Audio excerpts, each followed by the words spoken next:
అసెంబ్లీలో CM Revanth BRS working president KTR మధ్య మాటల యుద్ధం కొనసాగుతుంది.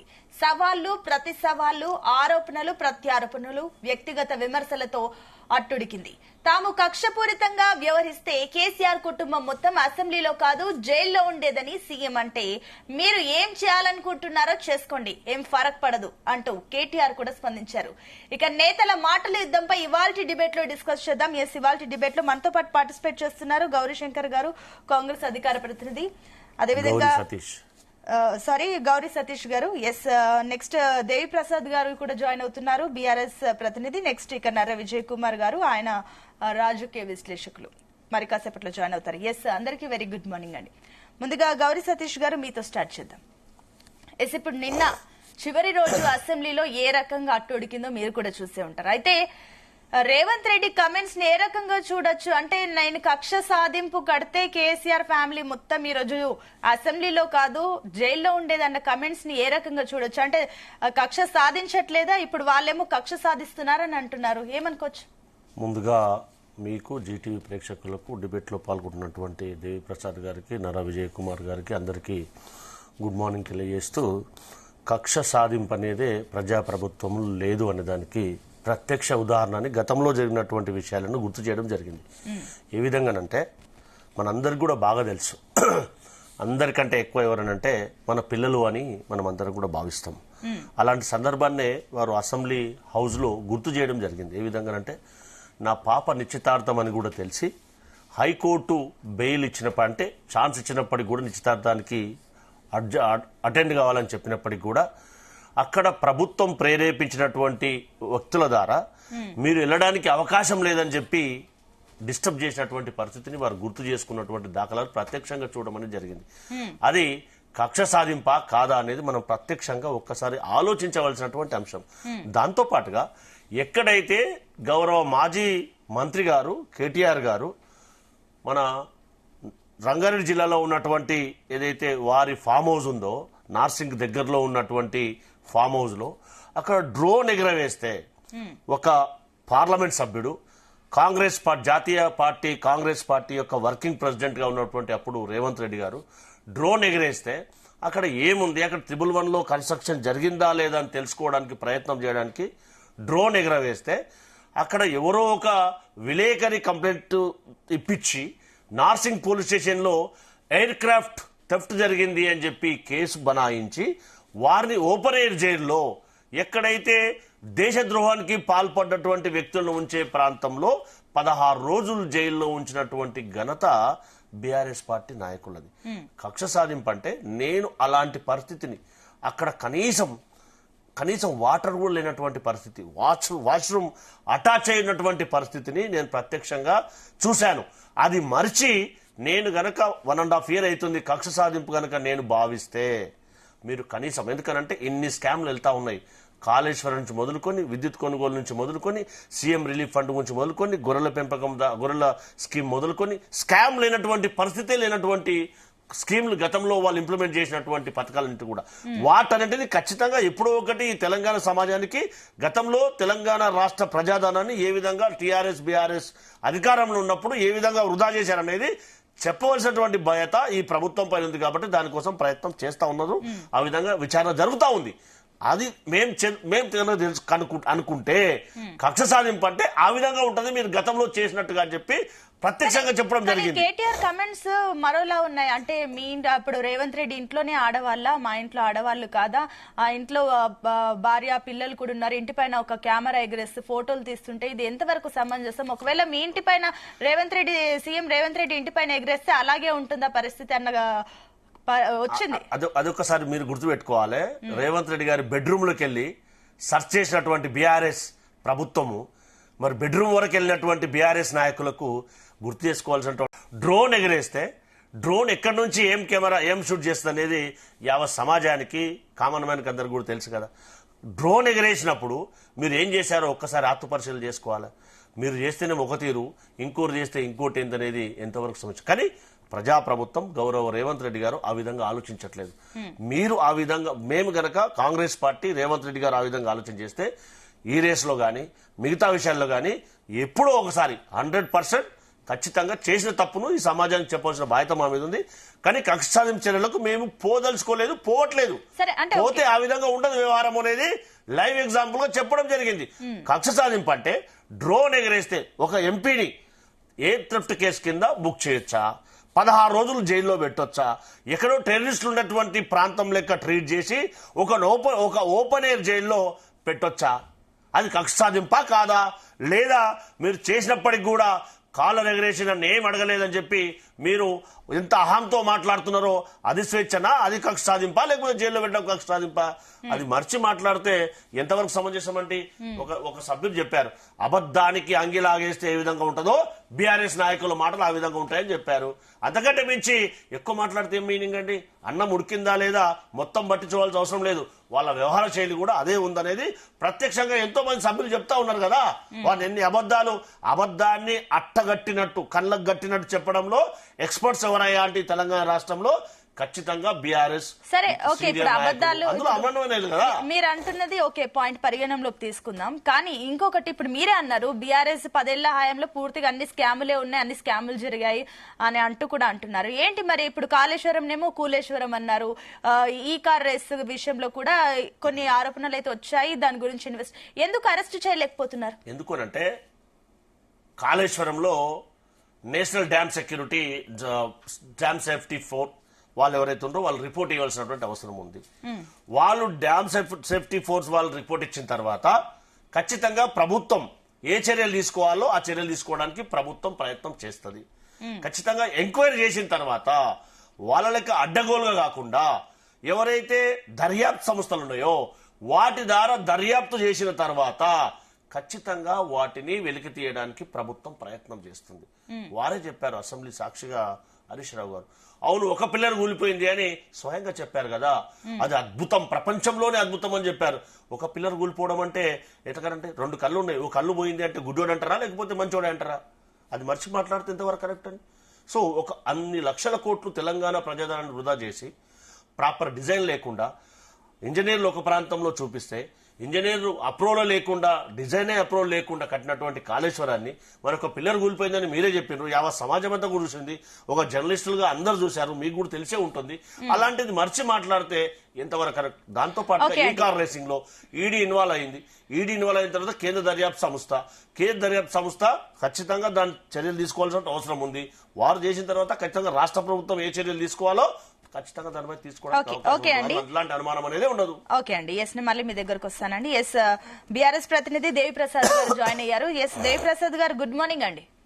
Good morning madam. ఎస్ దేవి ప్రసాద్ గారు, నిన్న అసెంబ్లీలో మాట్లాడిన అంశాలు ఏవైతే ఉన్నాయో కూడా పూర్తిగా వ్యక్తిగతంగానే వెళ్ళాయి విమర్శలన్నీ కూడా. అయితే ఏంటి ఇక్కడ కక్ష సాధింపు చర్యలు? ఒకవేళ మిమ్మల్ని మీరు నిజంగానే మేము కక్ష సాధిస్తే ఎప్పుడో కేసీఆర్ ఫ్యామిలీ అంతా జైల్లో ఉండేదన్న కమెంట్స్ అయితే ఉన్నాయి. మరోపక్క కేటీఆర్ కూడా అదే రకంగా ఉంది, ఏం ఫరక్ పడదు, ఏం చేసుకుంటారో చేసుకోండి అన్న చందంగా కూడా కనిపించింది. ఏంటి దీనికి ఏ రకంగా రెస్పాండ్ అవుతున్నారు?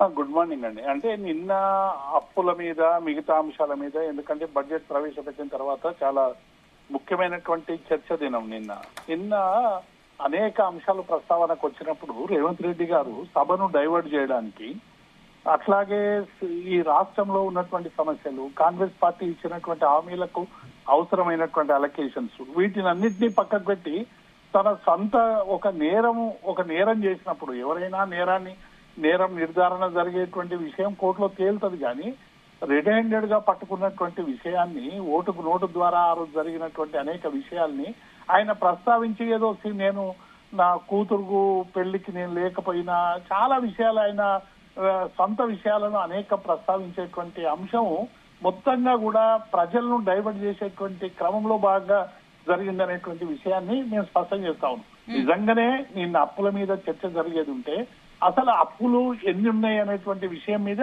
నిన్న స్వయంగా కాంగ్రెస్ పార్టీ చెప్తున్నటువంటి అంశాలన్నీ కూడా తప్పు అని తేల్చేసినటువంటి అంశాన్ని ఈ సందర్భంగా నేను గుర్తు చేస్తా ఉన్నాను. అంటే దేవి ప్రసాద్ గారు, ఇప్పుడు కక్ష సాధింపు చర్యలు సాధిస్తుంది కాంగ్రెస్ ప్రభుత్వం అని బీఆర్ఎస్ అంటుంది. కానీ అసలు కక్ష సాధించిందే మీరు కదా. గతంలో మీ వల్లే అటు కేవలం డ్రోన్ ఎగరేస్తే 500 ఫైన్ కి 16 రోజులు జైల్లో పెట్టారు, నా బిడ్డ పెళ్లికి కూడా నన్ను ఉండనీయకుండా చేశారు. ఇవన్నీ తెలిసి కూడా కక్ష సాధించారంటూ కూడా అంటున్నారు. దీనికేమనుకోవాలి?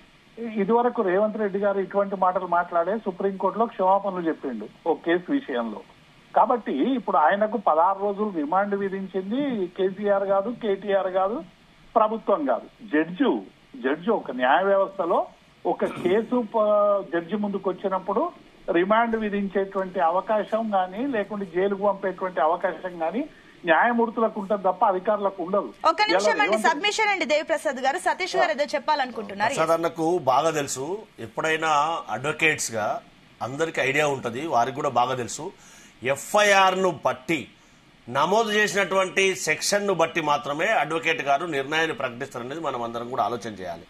అక్కడ నార్సింగ్ పోలీస్ స్టేషన్ లో ఎయిర్ క్రాఫ్ట్ థెఫ్ట్ కేసు బనాయించడం అనేది ఎంతవరకు సమంజసమో పెద్దలు సమాధానం చెప్పాలి. దేవిప్రసాద్ గారు, ఇప్పుడు నేను ఏమంటున్నాండి, పోలీసులు ప్రాసిక్యూషన్ సంబంధించేటువంటి అంశంలో వారు పెట్టినటువంటి అంశాలు తప్పైతే పోలీసు అధికారుల మీద చర్యలు అవుతాయి అంతే తప్ప దాన్ని తీసుకొచ్చి అసెంబ్లీలో పెట్టి ఇలా చాలా మంది నిర్దోషుల్ని జైల్లో పెట్టి వేధిస్తున్నారు. ఆ కేసుల మీద అంతా కూడా చర్చ చేయమనండి. ఇలా మొత్తం ప్రతి జైల్లో కూడా అనేక మంది నిర్దోషులు ఇలా ప్రభుత్వాల వలన, ఇలా కాంగ్రెస్ ప్రభుత్వం వల్ల ఏం చేస్తుందండి, సోషల్ మీడియాలో మాట్లాడినందుకు జైల్లో పెడతా ఉన్నారు, కేసులు పెడతా ఉన్నారు, నోటీసులు ఇస్తా ఉన్నారు.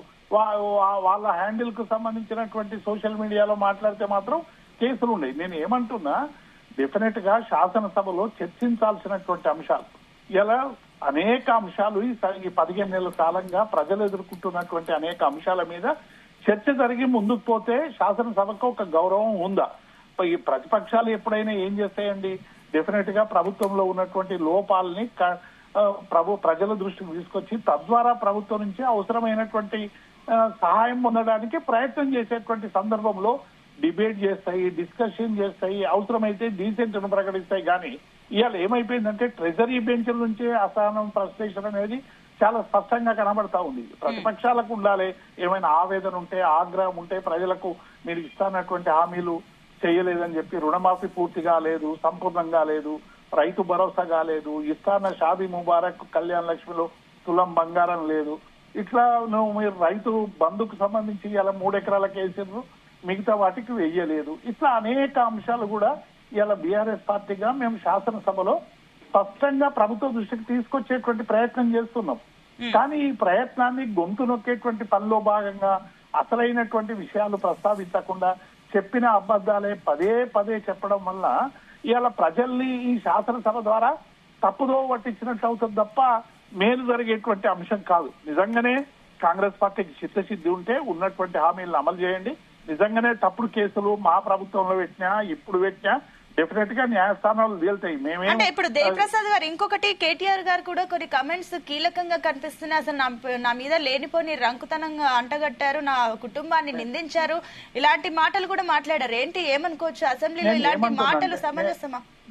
గతంలో పిసిసి అధ్యక్షుడుగా ఉన్నప్పుడు రేవంత్ రెడ్డి గాని, ప్రతిపక్షంలో ఉన్నప్పుడు కాంగ్రెస్ గాని కేసీఆర్ కుటుంబం మీద, తర్వాత కేటీఆర్ తనయుడు మీద, కవిత కుటుంబం మీద, హరీష్ రావు మీద, ఇట్లా మొత్తంగా బీఆర్ఎస్ పార్టీ నాయకులకు సంబంధించినటువంటి అనేక మంది మీద రకరకాలుగా లేనిపోని అనేక సినిమా వాళ్ళతో లింక్ ఉన్నదని, డ్రగ్స్ విషయంలో ఇంకేదో ఉందని రకరకాలుగా ప్రచారం చేశారు కదా. ఈ 15 నెలల అధికారం వచ్చింది కదా, ఎక్కడైనా ఎప్పుడైనా ఏదైనా తేలిందా?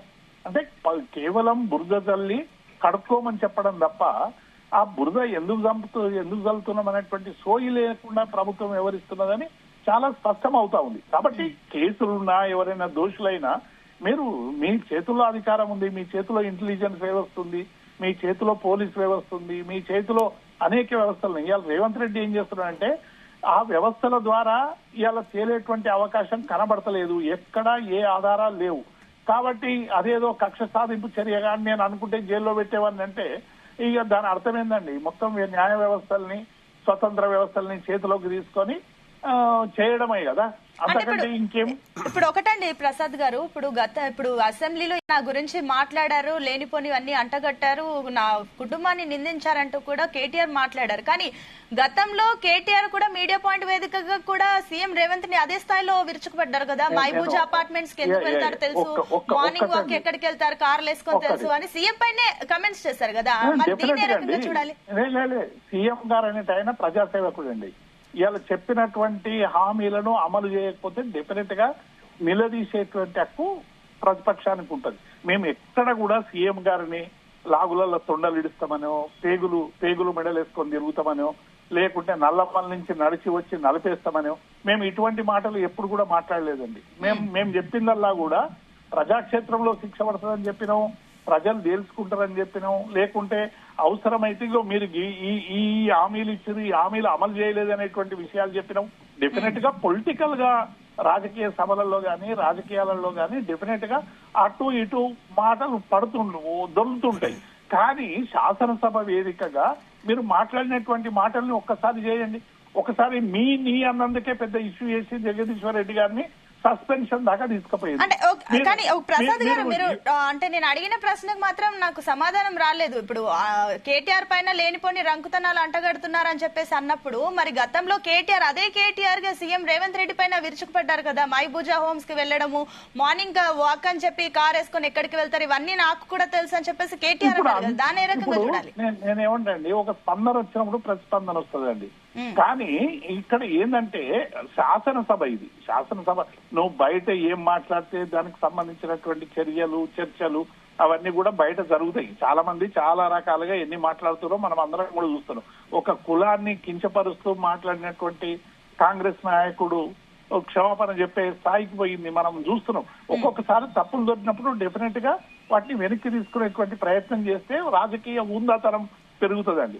కానీ అందరికీ ఆదర్శవంతమైనటువంటి ముఖ్యమంత్రి సభలో ఇట్లా బెదిరించడం, మాట్లాడడం, బ్లాక్ మెయిల్ చేసే పద్ధతి మాట్లాడడం అనేటువంటిది ఇది సరైనది కాదండి. Thank you.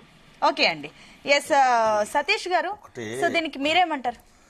అసెంబ్లీలో చర్చ గురించి బీఆర్ఎస్ మాట్లాడితే చాలా విడ్డూరంగా ఉంటుంది. ఎందుకనంటే ఒకసారి హౌస్ రికార్డ్ చూస్తే గతంలో టీఆర్ఎస్ అధికారంలో ఉన్నప్పుడు ప్రతిపక్ష నాయకులకు ఎంత మేరకు టైం ఇచ్చిండ్రు, ఎంత మేరకు మాట్లాడడానికి అవకాశం ఇచ్చిండ్రో ఒకసారి ఆత్మపరిశీలన చేసుకోవాలి. అట్లాంటి పరిస్థితి నుంచి గంటల తరబడి చేయి ఎత్తినప్పుడల్లా మాట్లాడడానికి అవకాశం కల్పించినటువంటి ఘనత ప్రజాప్రభుత్వాన్ని, రేవంత్ రెడ్డి సర్కార్లో ఉన్నటువంటి కాంగ్రెస్ పార్టీ. అది మర్చి మాట్లాడితే మనం ఏం చేయలేం, రికార్డ్స్ అబద్ధం ఆడవు.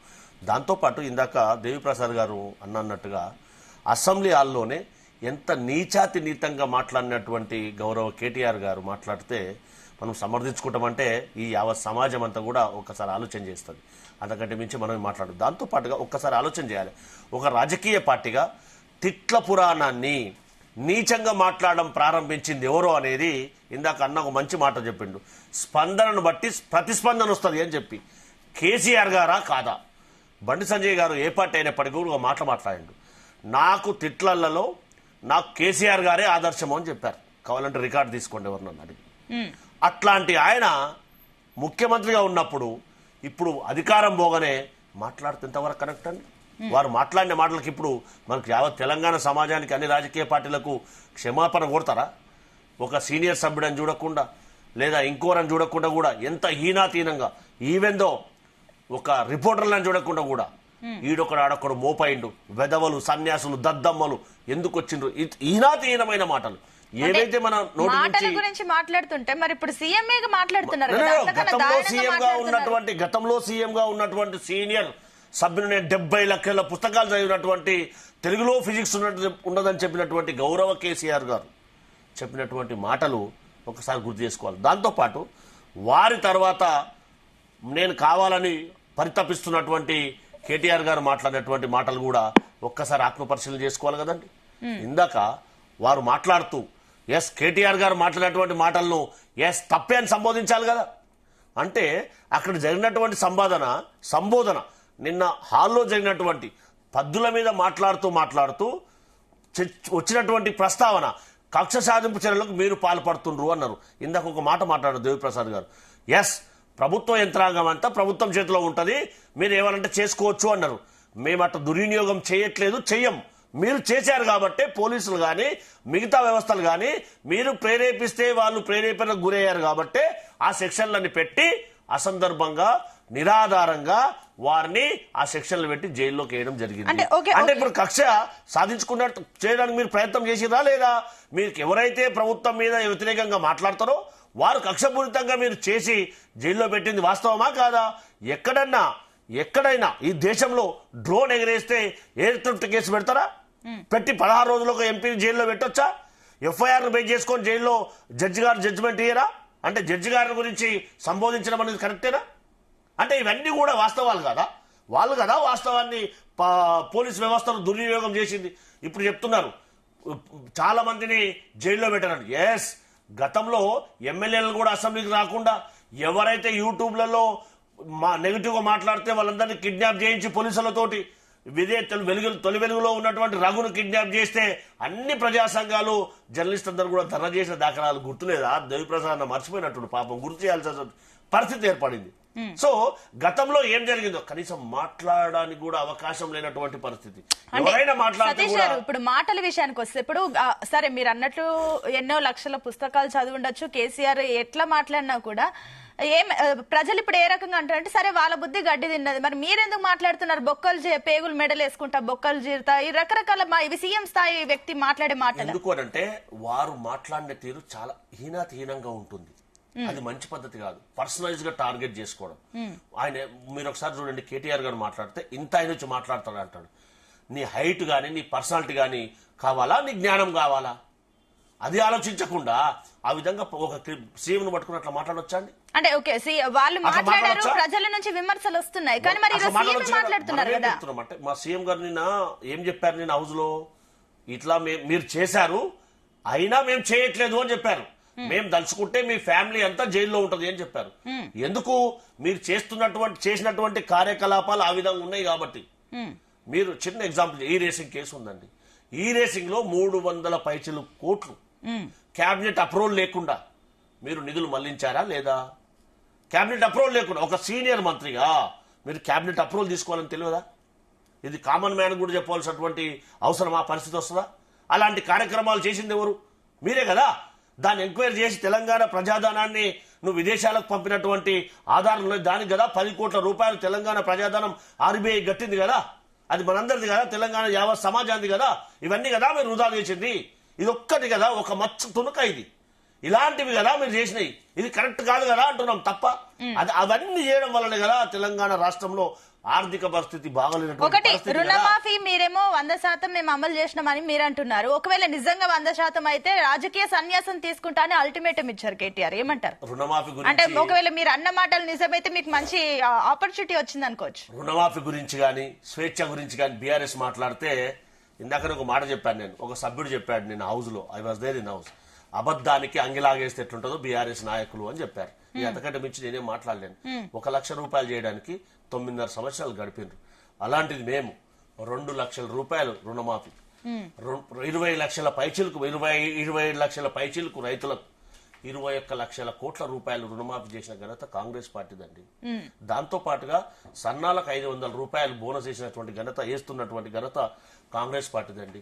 రైతు భరోసా 3 ఎకరాల వరకు వేసినటువంటి ఘనత మాదండి.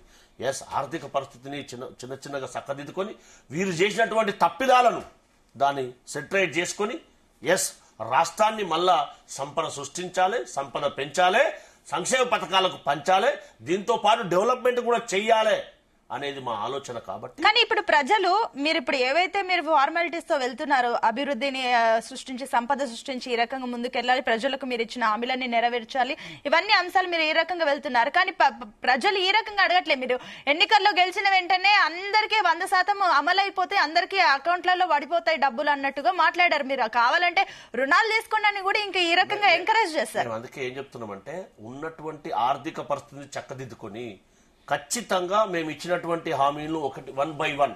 ఇందాక నిన్న కేటీఆర్ గారు ఒక మాట మాట్లాడారు. ఎవరైతే అనార్గనైజ్ సెక్టర్ లో ఉన్నటువంటి వాళ్ళు స్విగ్గీలో గానీ జొమాటోలో గానీ దేశంలో మొట్టమొదటిసారి వాళ్ళ ఫండ్ను ఏర్పాటు చేసినటువంటి ఘనత మాది. గవర్నమెంట్ రాగానే నాంపల్లి ఎగ్జిబిషన్ గ్రౌండ్ లో వాళ్ళతో పిలిచి మీటింగ్ పెట్టి 100 కోట్ల రూపాయల నిధిని ఏర్పాటు చేసినటువంటి ఘనత అది మర్చిపోయి మాట్లాడినట్టు ఆయన. దాంతో పాటుగా ఎవరైతే తెలంగాణ రాష్ట్రంలో గతంలో ఉన్నటువంటి గురుకులాలకు రెంట్లు లేని పరిస్థితి బీఆర్ఎస్ పార్టీ తాళాలు వేసినటువంటి ఘనత వారిది. దానికి వచ్చిన తర్వాత బిల్లులు చెల్లించి వాటిని నడిపిస్తున్నటువంటి ఘనత కాంగ్రెస్ పార్టీ. టోటల్ కదా, స్టెప్ బై స్టెప్ కదా రావాల్సింది. ఆర్థిక పరిస్థితి చిన్నాభిన్నం చేశారు కదా. నెలకు 310 కోట్లు అడ్వైజర్ల పేర్లతోటి దండుకున్నటువంటి బీఆర్ఎస్ పార్టీ నాయకులు వారందరినీ కూడా తీసి ఏ విధంగా చేస్తే ఈ ఆర్థిక వ్యవస్థ బాగుపడుతుంది, కనీసం ఒక సంస్థ నడవాలంటే, ఏదైనా ఒక సంస్థ నడవాలంటే, ప్రభుత్వం నడవాలంటే పెద్ద సంస్థ కాబట్టి దానికి కావాల్సినటువంటి ఆర్థిక వనరులు ప్రాపర్ గా ఏర్పాటు చేసుకోవాలి. కనీసం ప్రభుత్వ ఉద్యోగులకు వేతనాలు లేనటువంటి పరిస్థితి నుంచి ఒకటొక్కటిగా అధిగమించి ఖచ్చితంగా మేము ఇచ్చినటువంటి సంక్షేమ పథకాలన్నింటినీ కూడా ఇన్ టైంలో ఇంప్లిమెంట్ చేస్తాం. దాంతో పాటు అభివృద్ధి దిశగా ఏదైతే మూసి డెవలప్మెంట్ కానీ, రీజనల్ రింగ్ రోడ్ కానీ, ఎంఎంటీఎస్ కానీ ప్రజల సౌకర్యార్థం, దాంతో పాటు ప్రతి గ్రామానికి కూడా రోడ్లను నిర్మాణం చేస్తున్నటువంటి ఘనత కాంగ్రెస్ రైట్ అండి. మళ్ళీ మీ దగ్గరకు వస్తానండి. ఎస్ నర విజయ్ గారు జాయిన్ అయ్యారు. ఎస్ రాజకీయ విశ్లేషకులు విజయ్ గారు, గుడ్ మార్నింగ్ అండి. ఎస్ విజయ్ గారు వినిపిస్తుందండి? వినిపిస్తుంది. ఎస్ విజయ్ గారు, నిన్న చివరి రోజు అసెంబ్లీ సెషన్స్ లో పూర్తిగా వ్యక్తిగత విమర్శల సైడ్ ఎక్కువగా కౌంటర్ అయ్యాయి. ఏంటి ఏమనుకుంటున్నారు? ఈ రానున్న రోజుల్లో తెలంగాణ రాష్ట్ర భవిష్యత్ ఏంటి ఈ రకంగా మాట్లాడుకుంటూ వెళ్తుంటే? చూడండి, వ్యక్తిగతమైనటువంటి దాడులు, వ్యక్తిగత విమర్శలు అనేవి సరైనటువంటిది కాదు. అన్ని రాజకీయ పార్టీలు దానికి సంబంధించినటువంటి తగ్గాల్సినటువంటి అవసరం ఉంది. ముఖ్యంగా పరిపాలిస్తున్నటువంటి ముఖ్యమంత్రి స్థాయిలో ఉన్నోళ్ళు వ్యక్తిగత అంశాల విషయం జోలికి పోకూడదు. వ్యక్తిగత అంశాలు మొదలు పెట్టింది అయితే నిన్న ముఖ్యమంత్రి గారే మొదలు పెట్టారు. ఎందుకంటే ముఖ్యమంత్రి స్థాయిలో ఉన్నారు, సబ్జెక్టు ప్రకారంగా సమాధానాలు చెప్పాల్సినటువంటి అవసరం ఉండే, కానీ వ్యక్తిగతంగా తీసుకున్నటువంటి విషయంగా కనిపించింది. అదొక విషయం అయితే, ముఖ్యంగా రాష్ట్రం ఏ వైపు ఏ డైరెక్షన్ లో జరుగుతుంది, ఫైనాన్షియల్ విషయంలో, పథకాల విషయంలో, అభివృద్ధి విషయంలో అనేది ప్రధానమైనటువంటి అంశం. నెక్స్ట్ ఫైనాన్షియల్ ఇయర్ ముగిసేసరికి ఈ ప్రభుత్వానికి 2.5 సంవత్సరాలు అయిపోతుంది. అయిపోతున్నటువంటి సమయంలో వీళ్ళు ఇచ్చినటువంటి హామీలు, వీళ్ళు ఎప్పుడైతే ఎలక్షన్ టైంలో ఎట్లిచ్చారు, వీళ్ళు ఇప్పుడు ఆర్థిక పరిస్థితి బాగాలేదని చెప్పడం కాదు, వీళ్ళు ముందే చెప్పారు మాకు 60 సంవత్సరాల పరిపాలన అనుభవం ఉన్నది, మేము ప్రతి అణువు ఈ బడ్జెట్ చూసినటువంటి వాళ్ళము, ప్రతి అంశం అప్పులేంది అనేది ఎలక్షన్ టైంలో కూడా అప్పుల విషయం వీళ్ళు చెప్పారు. ఇవన్నీ తెలిసిన తర్వాతనే హామీలు ఇచ్చారు. ఎన్నికల మేనిఫెస్టో కమిటీ చేసి అవన్నీ రాహుల్ గాంధీతో సహా అందరు వచ్చి మేము దేశవ్యాప్తంగా 60 సంవత్సరాల అనుభవం ఉన్న వాళ్ళని చెప్తున్నాం అనే విషయాన్ని రాష్ట్ర ప్రజల ముందు పెట్టి ఒక్కొక్కటి నెల రోజులు అధికారం వచ్చిన, ఏది రుణమాఫీ అయితే వెంటనే చేస్తామన్నారు, ఆ తర్వాత 4,000 పెన్షన్ అయితే నెక్స్ట్ మంత్ నుంచే ఇస్తామని చెప్పారు, 2,500 మహిళలకు అలానే చెప్పారు, రైతు భరోసా అయితే, రైతు బంధు అయితే వెంటనే 15,000 ఇస్తాము, మీరు ఒక్క నెల రోజులు ఆగండి అని అన్నారు. ఈ హామీలు నెరవేర్చడంలో 2.5 సంవత్సరాలైనా ఇప్పుడు నెక్స్ట్ ఫైనాన్షియల్ ఇయర్ అయిపోయేసరికి అవుతుంది. దానికి సంబంధించినటువంటి ప్రణాళిక అయితే లేదు. దానికి సంబంధించినటువంటి వీళ్ళు అదేవిధంగా బోనస్ కు సంబంధించినటువంటి అంశం, వీళ్ళు అన్ని పంటలకు బోనస్ ఇస్తామన్నారు, కానీ వరికి సంబంధించి అది కూడా ఓన్లీ సన్న ఓట్లకే మొన్న ఇంప్లిమెంటేషన్ చేయడం జరిగింది. ఇది ప్రజలు గమనిస్తున్నారు. ప్రజలు అభిప్రాయం ప్రకారము వీళ్ళు ఇచ్చినటువంటి హామీలు నెరవేర్చాల్సినటువంటి, లేకపోతే చాలా ప్రజల్లో ఒక అసహనం పెరుగుతుంది, ప్రజల్లో వ్యతిరేకత వస్తుంది. ఇటీవల చేసినటువంటి కొన్ని వాళ్ళ పార్టీ వాళ్ళు సర్వే చేసుకున్నా, వాళ్ళు ఇచ్చినటువంటి రిపోర్టు చూసుకున్నా పార్టీ పరిస్థితి చాలా రాజకీయంగా ఇబ్బందికరమైనటువంటి పరిస్థితులు ఎదుర్కొంటున్నట్టు రిపోర్ట్లు కూడా ఉన్నాయి, వాళ్ళ ఇంటెలిజెన్స్ రిపోర్ట్స్ కూడా. అందుకని రాష్ట్ర ఆర్థిక పరిస్థితి తెలిసి కూడా ఇట్లాంటి హామీలు ఇచ్చి విఫలమవుతున్నటువంటిది మంచిదిగా, రాష్ట్ర ప్రజలకు మంచి కాదు. ఆర్థిక వ్యవస్థకు సంబంధించినటువంటి అంశంలో వీళ్ళు కరోనా కావచ్చు, ప్లస్ అదేవిధంగా డిమానిటైజేషన్ అంశాలు వచ్చిన తర్వాత ఇబ్బందికరమైనటువంటి పరిస్థితి వచ్చింది. అవన్నిటిని కూడా వీళ్ళు పరిగణలోకి తీసుకోకుండానే కొండకెంటిక కట్టినట్టు అప్పుడు హామీలు ఇచ్చారు. ఇప్పుడు హామీలు ఇంప్లిమెంటేషన్ జరగకపోయేసరికి రాజకీయంగా ఇబ్బందులు ఎదుర్కొంటున్నారు. ఆ డైవర్షన్ కోసం వ్యక్తిగతమైనటువంటి విమర్శలు పోతున్నారు. అంటే ఇప్పుడు విజయ్ గారు, ఇంకొకటి డ్రోన్ అంశం ఏదైతే తెరపైకి వచ్చిందో దీని గురించి కూడా సీఎం రేవంత్ రెడ్డి మాట్లాడడం జరిగింది. 16 రోజులు జైల్లో ఉంచారు, నా బిడ్డ పెళ్లికి వెళ్లకుండా చేశారంటూ కూడా ఒక సెంటిమెంట్ అయితే క్రియేట్ చేశారు. పబ్లిక్ కి కూడా ఒక సెన్సిటివ్ పాయింట్ పైన అయితే టచ్ చేయడం జరిగింది. ఏంటి నిజంగానే బీఆర్ఎస్ ఈ రకంగా కక్ష సాధిస్తుంది, ఈ రకంగా మాట్లాడారు, ఏంటి దీన్ని ఏ రకంగా చూడొచ్చు? చూడండి, డ్రోన్ విషయం, డ్రోన్ ఎగిరేసి అప్పుడు జైలుకు పోయినటువంటి అంశము. డ్రోన్ ఎవరింటి మీద, ఇప్పుడు ఎవరైనా ముఖ్యమంత్రిలే కాదు, ఇప్పుడు ఎవరైనా మామూలు పర్సన్ ఇంటి మీద కూడా డ్రోన్ ఎగిరేస్తే పోలీస్ కంప్లైంట్ ఇస్తారు కంపల్సరీగా, ఇంట్లో ఫోటోలు తీస్తున్నా అంటే. అప్పుడు తీసుకొచ్చి ఆ సానుభూతి అప్పుడే పొందే సీఎం అయ్యారు కదా. ఇప్పుడు మళ్ళా సానుభూతి పొందే అంశం ఏముండదు. అప్పుడే నన్ను అరెస్ట్ చేశారు, నన్ను ఇవన్నీ చేశారు అనే దాంతో ఇది పెట్టినటువంటిది. ఇంకా అప్పుడు కూడా ఏంటంటే తెలిసినటువంటి విషయం అప్పుడు అది యాక్చువల్ గా పోలీస్ స్టేషన్ బెయిలే ఇస్తామని కూడా అప్పుడు ఉన్నటువంటి పోలీసులు చెప్పారు. కానీ కావాలని ఉద్దేశపూర్వకంగా జైలుకు పోతే సానుభూతి వస్తుంది అనే విషయం కూడా అప్పుడు బాగా చర్చ జరిగినాయి. ఆ సందర్భంలో కూడా అనేక సందర్భాల్లో తెలిసినటువంటి వాళ్లకు చాలా క్లియర్ గా తెలుసు అప్పుడు జరిగినటువంటి ఇన్సిడెంట్. సరే, ఇప్పుడు అసెంబ్లీ వేదికగా చెప్పుకోవడం ఎన్నోసార్లు ఇది మామూలు సమయంలో ఇప్పుడు అప్పుడు ప్రతిపక్ష అప్పుడు పిసిసి అధ్యక్షుడు ఉన్నప్పుడు అనేక సార్లు ఈ అంశం చెప్పుకున్నారు మీడియా తోటి అవన్నీ. కానీ అసెంబ్లీ వేదికగా ఈ అంశం నిన్న చెప్పుకోవడం జరిగింది. వ్యక్తిగతంగా తనకు జరిగినటువంటి జైలుకు సంబంధించిన సంఘటన అది అట్లాంటిదే. వ్యక్తిగత సానుభూతి అప్పుడే ఈ అంశం కోసం వ్యక్తిగత అంశాలు పెట్టి సానుభూతి పొందడం కోసం చేసే ప్రయత్నం కంటే రాష్ట్ర ఆర్థిక వ్యవస్థకు సంబంధించినటువంటిది రాష్ట్రాన్ని ప్రజలకు ఇచ్చినటువంటి హామీలను నెరవేర్చే వైపే ప్రభుత్వం దృష్టి పెట్టాలి. ఇట్లా వ్యక్తిగతంగా ఇప్పుడు విజయ్ గారు ఎగ్జాక్ట్లీ మీరు చెప్పినట్లుగా మీరు చెప్పిన అంశాలని పరిగణనలోకి తీసుకుంటే ఈ రోజు అసెంబ్లీ వేదికగా ప్రజల్ని డైవర్ట్ చేస్తున్నారా, డైవర్షన్ పాలిటిక్స్ జరుగుతున్నాయి అనుకోవచ్చా? అదే జరిగింది కదా, అదే జరుగుతుంది, అదే జరగబోయింది. కానీ చివరికి అదేమైంది అప్పుల విషయం కావచ్చు, దీన్ని చాలా క్లారిటీగా ఎన్ని అప్పులు ఉన్నాయి అప్పుల విషయంలో ఒకేసారి ఊరికే ఇది రాష్ట్రం దివాలా తీసింది అనే అంశాన్ని రాష్ట్ర ప్రభుత్వమే ఎక్స్పోజ్ చేయకూడదు. దానివల్ల ఉపయోగం అవుతుంది. ఒకసారేమో నిన్ననే రెండు సార్లు వాస్తవానికి ముఖ్యమంత్రి గారు ఒకసారేమో దివాలా తీసిందని చెప్తారు, దివాలా తీసిందని మీరే చెప్పొద్దని చెప్తారు. మళ్ళా ముఖ్యమంత్రి గారు రాష్ట్రాన్ని మొత్తం దివాలా తీసింది, అప్పు పుడతలేదని ముఖ్యమంత్రి గారే అంటారు. ఏది కరెక్టో తెలుసుకోలేకుండా అంటే ఏది కరెక్ట్ అనే అంశం ఒక గందరగోళం, ఒక కన్ఫ్యూజన్ లోనే పరిపాలనా వ్యవస్థ ఉందా అనే క్వశ్చన్ మార్క్ మాత్రం సమాజంలో గమనిస్తున్నటువంటి వాళ్ళకు అర్థమవుతుంది. రెండు రకాల స్టాండ్ లేదు. ఒకవైపు రాష్ట్రం అభివృద్ధి చెందుతుంది, మేము ఇన్ని చేశాం అవి చేశామని చెప్తుంటారు. మరోవైపు రాష్ట్రం దివాలా తీసింది, అప్పు పుడతలేదు, జీతాలు ఇచ్చే పరిస్థితి లేదు అని ముఖ్యమంత్రి గారే అంటారు. ఈ రెండు ఎంత విరుద్ధమైనటువంటి ప్రకటనలు. ఒక రాష్ట్ర ప్రభుత్వ అధినేతగా ఉన్నటువంటి వ్యక్తి, రాష్ట్రాన్ని నడుపుతున్న లీడ్ చేస్తున్నటువంటి వ్యక్తి అట్లాంటి స్టేట్మెంట్లు ఇస్తే అంత కన్ఫ్యూజన్ అవుతారు కదా. సామాన్యులు ఏమనుకుంటావాలి, అరే పైసలు లేవు రావు అని అనుకోవాలని. మరోవైపు ఇంకేంది, మేము అభివృద్ధి చేస్తున్నామని చెప్పడం అనేది. ఇవన్నీ కాంట్రడిక్షన్ తోటి పరిపాలన సాగదు, ఎక్కువ రోజులు సాగదు. ఇక నెక్స్ట్ ఎవరు వినరు. ఇట్లా ఈ రకమైన ఏంటంటే పరిపాలన పూర్తిగా అస్తవ్యస్తం అయిపోతుంది నెక్స్ట్ స్టేజ్ లో. ఇట్లా ముఖ్యమంత్రి ఒక కన్ఫ్యూజన్ స్టేజ్ లో ఉన్నట్టయితే అంటే అప్పు పుట్టదు. అరే ముఖ్యమంత్రి ఎన్ని స్టేట్మెంట్లు ఇస్తున్నాడు అనేది, అప్పు పుడతలేదని ముఖ్యమంత్రి గారే అంటున్నారు. నీకు అన్ని రకాల ఇబ్బందులు వస్తాయి. ఇక్కడ భూముల రేట్ ఇంకా పడిపోతాయి, ఈ రాష్ట్రంలో ఏం జరగదు, కంపెనీలు రాయితీలు రావు, ఆర్థిక పరిస్థితి బాగాలేదని సీఎంఏ ఇట్లా మాట్లాడుతుంది ఏంటి అనేది. ఇది ఒక పాజిటివ్ గ్రోత్ వైపు, ఒక పాజిటివ్ వైపు అడుగులేస్తున్నట్టు ప్రభుత్వం లేదు. పూర్తిగా నెగిటివ్ వైపు తీసుకుపోతున్నట్టు డైరెక్షనే. ఒక లీడ్ చేసేటువంటి వ్యక్తి, ప్రభుత్వాన్ని లీడ్ చేసేటువంటి వ్యక్తి ఒక పాజిటివ్ వైపు డైరెక్షన్ ఇచ్చుకుంటూ ప్రజలను నడిపించుకోపోవాల్సినటువంటి అవసరం ఉంటుంది, ప్రభుత్వాన్ని నడిపించుకోపోవాల్సినటువంటి అవసరం. ఓ నెగిటివ్ షేడ్ వైపు నడిపిస్తే వాళ్ళకే చాలా ఇబ్బంది, ప్రభుత్వానికే ఇబ్బంది వస్తుంది. మీరు నెగిటివ్ చెప్తుంటే ప్రతిపక్షాలు కావచ్చు, ప్రజలు కావచ్చు మరింత ఎక్కువ నెగిటివ్ ఆలోచిస్తారు. అది ప్రభుత్వ అధినేత నెగిటివ్ ఉంటే ప్రజలు ఇంకెక్కువ నెగిటివ్ ఉంటారు. ఓకే అండి. ఎస్ సతీష్ గారు, మీ ఫైనల్ కమెంట్స్ ఏంటి? ఇప్పుడు మరి విజయ్ గారు చెప్పినట్లుగా విశ్లేషకులు కూడా అదే అభిప్రాయపడుతున్నారు. ఈ రోజు ఒక సీఎం స్థాయి వ్యక్తి ఈ రకంగా మాట్లాడడం మాత్రం సబబు కాదు అని అంటున్నారు.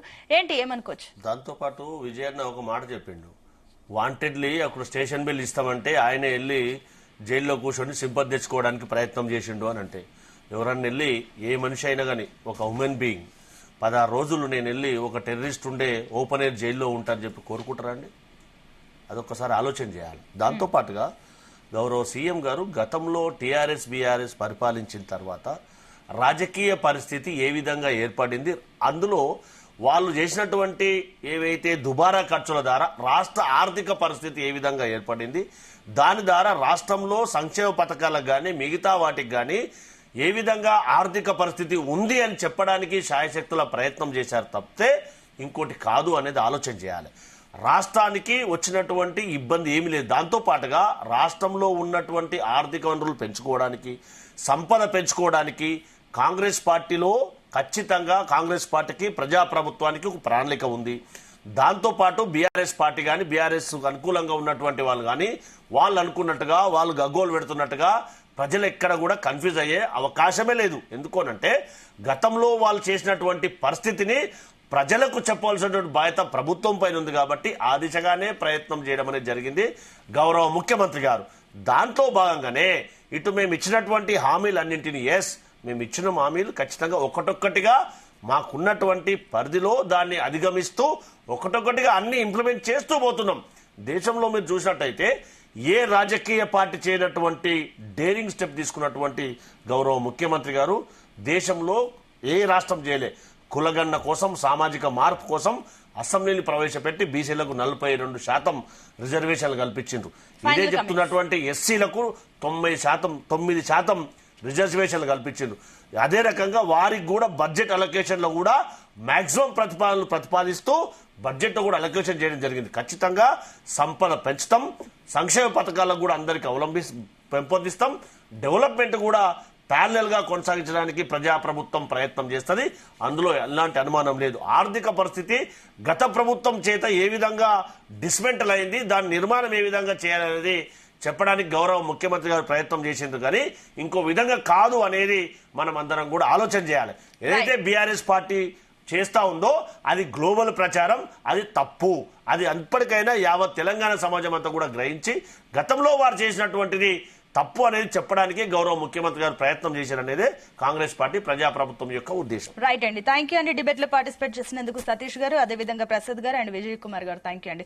సో మొత్తం మీద ఇప్పుడు రాజకీయ నాయకులు వ్యక్తిగత విమర్శలతో కాలం గడిపితే ప్రజల సమస్యలు ఎప్పుడు పరిష్కారం అవుతాయి? అసెంబ్లీలో ప్రజల ప్రయోజనం కోసం చర్చించాల్సిన నేతలు ఇవాళ వ్యక్తిగత విమర్శలకు వెళ్తున్నాయి. ఇది ఒకసారి ప్రజలు ఆలోచించాల్సిన అంశమని చెప్పాలి. అప్డేట్స్ కొనసాగుతాయి, చూస్తూనే ఉండండి జీ తెలుగు న్యూస్.